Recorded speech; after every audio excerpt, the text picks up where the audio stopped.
조 바이든 대통령이 첫 대선 토론에서 최악의 토론을 벌여 민주당 진영이 공포와 공황에 빠졌으며 후보 교체론까지 불거지고 있습니다. 5월에 미 개인 소비 지출 물가는 소폭 진정됐지만 기준금리 인하 시기에는 큰 변화를 주지 않을 것으로 보입니다. 고온 현상으로 미 전역에 모기떼가 급증하면서 댕기열 환자가 늘고 있어 미 질병통제예방센터가 긴급 대응에 나서고 있습니다. AT&T, T-모바일, 버라이즌 등 주요 통신사들의 국제 로밍 서비스가 중단돼 해외 여행 중인 미국인들이 큰 불편을 겪고 있습니다. 한미수교 142주년과 보훈의 달을 맞아 어르신들께 식사를 대접하는 행사가 열렸습니다.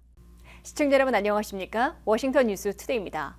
조 바이든 대통령이 첫 대선 토론에서 거친 목소리로 말을 더듬고 멈칫거리는 최악의 토론을 벌여 민주당 진영이 공포와 공황에 빠졌으며 후보 교체론까지 불거지고 있습니다. 바이든 대통령은 후보 사퇴 요구를 일축하고 있지만 민주당 원로 지도부, 특히 질 바이든 여사의 태도에 따라 중대 결정을 내릴 것으로 예상되고 있습니다. 한면태 기자가 보도합니다. 고령 리스크 위기를 기회로 반전시키려 했던 조 바이든 대통령과 민주당 진영이 최악의 퍼포먼스로 절망과 공포, 공황에 빠져들면서 후보 교체론까지 폰물처럼 터져나오고 있습니다. 2024 대선을 4개월 앞두고 27일 밤 90분 동안 열린 첫 토론 맞대결에서 온통 시선이 쏠렸던 조 바이든 대통령이 최악의 퍼포먼스로 고령 리스크를 적나라하게 드러내는 바람에 대재앙을 초래했습니다. 바이든 대통령은 자주 기침하며 거친 목소리로 더듬거리거나 흔들리며 멈칫거리는 토론을 벌여 민주당 진영을 절망과 공포, 공황 상태에 몰아넣었다고 뉴욕타임스 등 대부분의 언론들이 평가했습니다. 바이든 대통령은 때때로 설명해야 할 정확한 단어를 떠올리지 못하고 멈칫했다가 결국 우리는 마침내 메디케어를 패배시켰다는 등 횡설수설하는 모습을 보였습니다. Eligible for what I've been able to do with the COVID. With dealing with everything we have to do with. Look, if we finally beat Medicare. 반면 4년 전에 끼어들기와 막말 등으로 토론 패배, 결국 대선 패배를 자초했던 도널드 트럼프 전 대통령은 상대적으로 여유만만하고 확신에 찬 모습을 보였습니다. 트럼프 전 대통령은 이번에도 과장 또는 허위 주장을 서슴지 않고 쏟아내며 심지어는 자신의 취약점으로 꼽히는 유죄 편결에 대해서도 나는 폰스타와 성관계를 가진 적이 없다고 부인하고 의사당 점거 사태를 부추긴 적이 없다고 반박했습니다. He caused the inflation and it's killing black families and Hispanic families. The worst president in the history of our country. He's destroyed our country. President Xi of China, Kim Jong-un of North Korea, all of these, Putin, they don't respect him and he's going to drive us into World War III. 이에 바이든 대통령은 물가와 국경 문제 등에서 대부분 수세에 몰리고 방어하며 머뭇거리는 바람에 효과적인 반박이나 반격을 취하지 못했습니다. 토론이 끝난 후는 물론 토론이 끝나기도 전에 민주당 진영에서 실망감을 넘어 절망감, 공포와 공황 상태에 빠졌으며 곳곳에서 바이든을 사퇴시키고 민주당 대통령 후보 지명자를 교체해야 한다는 목소리가 커지고 있다고 뉴욕타임스 등 대부분의 미 언론들이 전하고 있습니다. 하지만 바이든의 포기를 설득하기가 쉽지 않고 후보를 교체하기에는 너무 때가 늦었으며 마땅한 대안인물도 찾기도 어려운 상황이라는 한계에 부딪혀 민주당 진영의 혼란을 부채질하고 있다고 미 언론들은 지적하고 있습니다. 1968년 대선 경선에서 민주당 린든 존슨 대통령이 베트남 전쟁과 국내 소유 등으로 지지율이 급락해 뉴햄프셔 등에서 저조한 경선 결과가 나오자 3월 31일 재선을 모색하지도 않고 후보 지명을 수락하지도 않을 것이라며 현직 대통령의 재선 도전 포기라는 기록을 세웠으나 지금보다 석 달이나 빠른 시기였습니다. 더욱이 조 바이든 대통령은 토론이 끝난 후 후보 사퇴를 고려하겠느냐는 질문에 우리는 토론을 잘했다고 생각한다며 민주당 진영의 사퇴 요구를 일축하는 모습을 보이고 있습니다.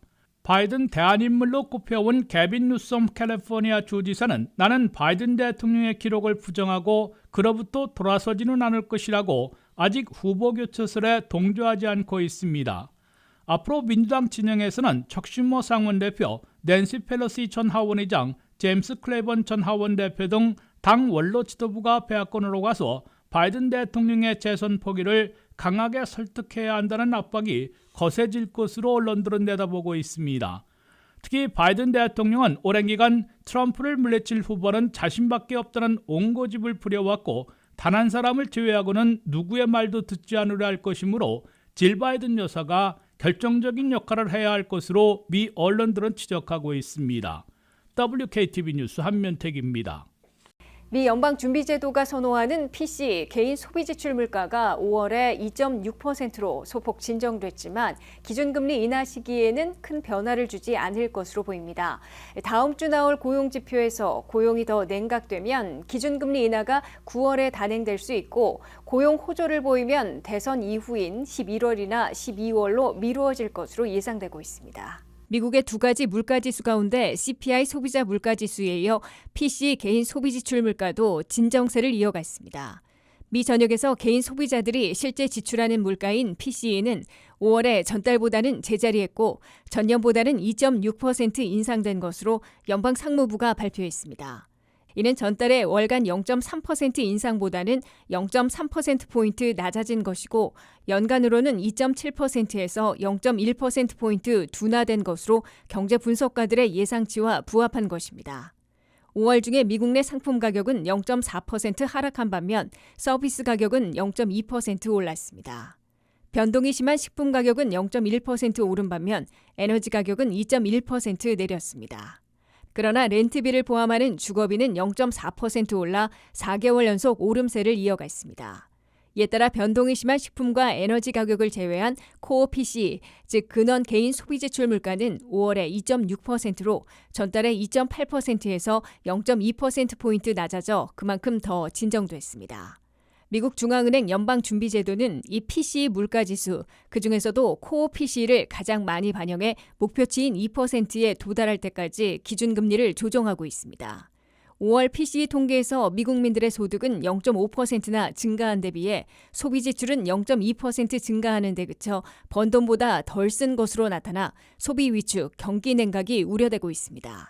5월의 PC 개인 소비지출 물가가 전문가 예상치와 같게 나옴에 따라 연준이 올해 단 한 차례 내리기로 예고한 기준금리 인하 시기를 여전히 불분명하게 만들고 있는 것으로 분석됩니다.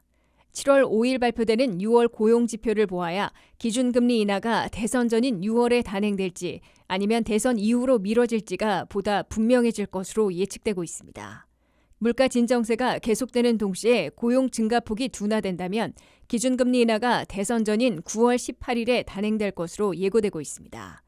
9월 18일에 기준금리 인하가 단행된다면 올해 단 한 번 인하에서 두 번으로 다시 늘어날 여지도 생길 것으로 보입니다. 반대로 고용 호조가 지속되면 물가가 흔들릴 위험이 가셔지지 않기 때문에 기준금리 인하는 대선이 끝난 후인 11월 7일이나 12월 18일에나 가능해질 것으로 예상되고 있습니다. 고온 현상으로 댕기열 감염 매개체인 모기가 급증하면서 댕기열 감염 환자들이 전 세계적으로 늘어나고 있습니다. 해외여행 후 감염된 사례가 일반적으로 많은데요. 미주 지역에서는 발병 사례가 드물었지만 최근 몇 년 사이에 플로리다, 텍사스, 하와이, 애리조나, 캘리포니아 등지에서 높은 감염자 수가 보고되고 있습니다. 이에 CDC는 댕기열 감염 예방을 위한 긴급 대응에 나섰습니다. 안혜린 기자의 보도입니다. 미국 질병통제예방센터는 6월 25일 화요일 전 세계적으로 댕기열 사례가 급증하면서 미국에서 이 질병에 걸릴 위험이 높아지고 있다고 경고했습니다. 세계 기후가 따뜻해지면서 모기 매개 질병인 댕기열에 걸리는 사람의 수가 전 세계적으로 증가하고 있습니다. 일반적으로 댕기열의 감염은 미국 본토에서는 상대적으로 드물었고 대부분의 사람들은 흔한 해외 인기 여행지로 여행한 후 병에 걸렸습니다. CDC는 2024년 올해 현재까지 예상보다 많은 수의 댕기열 사례가 미국 여행자 사이에서 확인되었으며 6월 24일까지 745건의 기록이 보관되었다고 밝혔습니다. 2023년에는 미국 여행자 중 1829건의 여행 관련 사례가 보고됐는데 이는 2010년 미국에서 댕기열이 보고될 수 있게 된 이후 여행 관련 사례 중 가장 높은 수입니다. 지난해 23개 국가에서 발병이 보고되었으며 세계보건기구에 보고된 사례는 500만 건이 넘고 아프리카 대륙에서만 4,000명이 사망했습니다. 지난 몇 년간 플로리다, 텍사스, 하와이, 애리조나와 같이 댕기열을 퍼뜨리는 모기 종류의 친화적인 따뜻한 기후와 서식지를 갖춘 주에서 지역적으로 전염된 사례가 소수 발생했습니다. 캘리포니아는 지난해 페사디나에서 처음으로 지역적으로 전파된 사례를 보고했습니다. CDC의 6월 25일 화요일 경고에 따르면 2024년 전 세계 감염 건수는 사상 최고치를 기록했습니다. CDC는 의사들에게 댕기열과 유사한 증상이 있는 환자, 특히 이 질병이 더 흔한 지역을 여행한 환자들을 검사하라고 지시했습니다. 미국 전염병협회에 따르면 감염의 40에서 80%는 무증상이지만 일반적으로 감염된 모기에 물린 지 약 일주일 후에 증상이 시작합니다. 댕기열의 증상으로는 발열, 구토, 근육통, 관절 및 뼈 통증, 눈 뒤통증, 두통, 메스꺼움, 백혈구 수치 감소 및 발열 등이 있으며 대부분 약 일주일 후에 회복합니다. 그러나 댕기열이 더 심각해지면 지속적인 구토, 체액 축적, 코나 잇몸 출혈, 간 비대증, 피로, 복통 등이 나타나다가 심각한 출혈, 호흡곤란을 가져올 수 있으며 장기 폐색이 시작되며 사망할 수도 있습니다. 수액치료나 휴식을 포함한 지지요법 외에 댕기열을 치료할 수 있는 특별한 약물이나 백신은 없습니다. 댕기열을 예방하려면 야외에서, 특히 댕기열이 흔한 지역을 여행할 때는 살충제를 사용하고 헐렁하고 긴 소매 셔츠와 바지를 입어 보호해야 합니다. 모기가 밖에서 집 안으로 들어오지 못하도록 에어컨을 가동하거나 방충망을 반드시 사용해야 합니다. WKTV 뉴스 안혜린입니다. AT&T, T-모바일, 버라이즌 등 주요 통신사들의 국제 로밍 서비스가 중단되는 바람에 해외 여행 중인 미국민들이 악몽을 겪었습니다.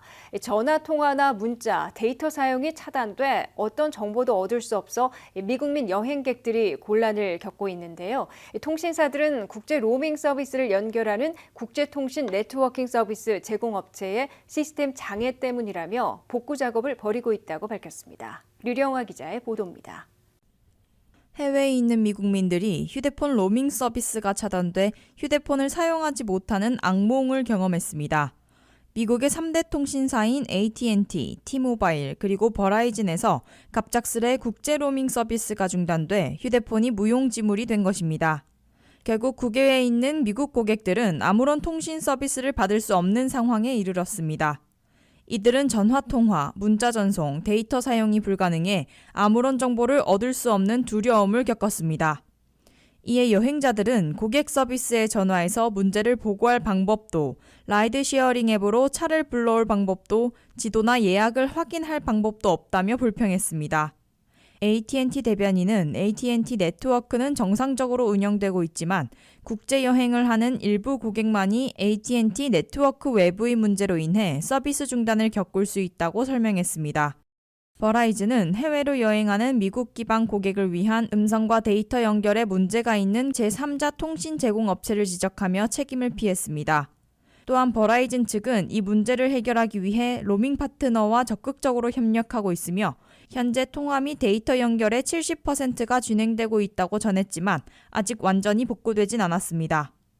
T-모바일은 일부 국제 로밍 서비스에 간헐적으로 영향을 미치는 제3자 공급업체의 문제라며 빠른 조치를 위해 노력 중이라고 말했습니다.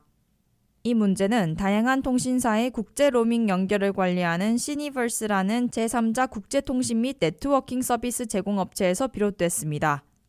이들은 국제 여행을 하는 모바일 사용자에게 원활한 연결 보장하는 데 중요한 역할을 하며 다양한 통신 네트워크 간의 브릿지 역할을 하여 자국 외부에서 원활한 통신 및 데이터 서비스를 제공합니다.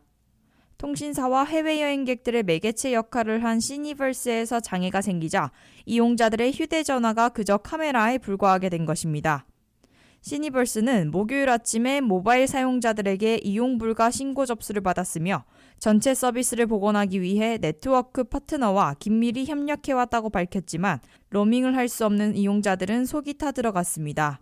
시니버스는 평소 세계에서 가장 잘 연결된 회사라고 자칭했기에 이번 경험으로 미국민들에게 의심과 불안감을 샀습니다. WKTV 뉴스 류령아입니다.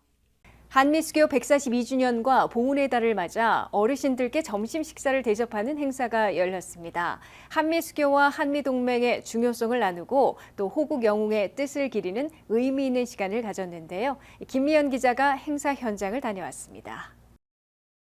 워싱턴 통합노인연합회가 한미수교 142주년을 맞아 호국 영웅들의 명복을 빌며 어르신께 점심 식사를 대접하는 행사를 열었습니다. 28일 오후 애난데일의 한 식당에서 진행된 행사에선 식사를 제공한 버지니아 홈케어 김종훈 대표와 워싱턴 통합노인연합회 우태창 회장이 차례로 인사하며 행사가 시작됐습니다. 반갑습니다. 저는 버지니아 헬스 홈케어 대표 맡고 있는 김종훈입니다. 여러분들의 건강을 위해서 저희들은 항시 봉사할 준비가 되어 있습니다. 감사합니다. 예. 이날 335 모인 어르신들은 비빔밥, 순두부찌개 등 한국 고유의 음식을 즐기며 한미수교의 중요성에 대해 대화를 나눴습니다. 예, 오늘 행사는 워싱턴 통합노인에서 한미수교 142주 기념에 있어가지고 한미 관계적으로 있어가지고 첫 번째 북한의 비핵화를 갖다 최우선적이고 다음에는 미군 철수 반대, 다음에는 한미 동맹을 더욱 강화해야 합니다. 한미수교는 1882년 4월 4일 한국과 미국이 조미수호 통상조약을 체결하면서 시작됐습니다. 이번 행사에서는 평화통일, 종전선언이 아닌 북한의 비핵화, 미군 철수 반대, 한미동행 강화의 세 가지 키워드를 중심으로 꼽으며 이민 1세대에게 감사함을 전하고 차세대들에게 공감을 호소했습니다. 또한 이번 11월 5일 미국 대선을 앞두고 한미수교 142년의 뿌리에 한인 투표가 힘이라며 우태창 회장은 한인들이 미 대선에 적극적으로 참여해서 한미수교와 한미동맹을 강화하게끔 노력해야 한다고 투표를 독려하기도 했습니다. 이어 워싱턴 한인통합노인연합회에서는 고령화 시대인 지금 투표 참여 캠페인도 할 것이라고 밝혔습니다. WKTV 뉴스 김미현입니다. 이상으로 워싱턴 뉴스투데이를 마치겠습니다. 시청해주신 여러분 고맙습니다.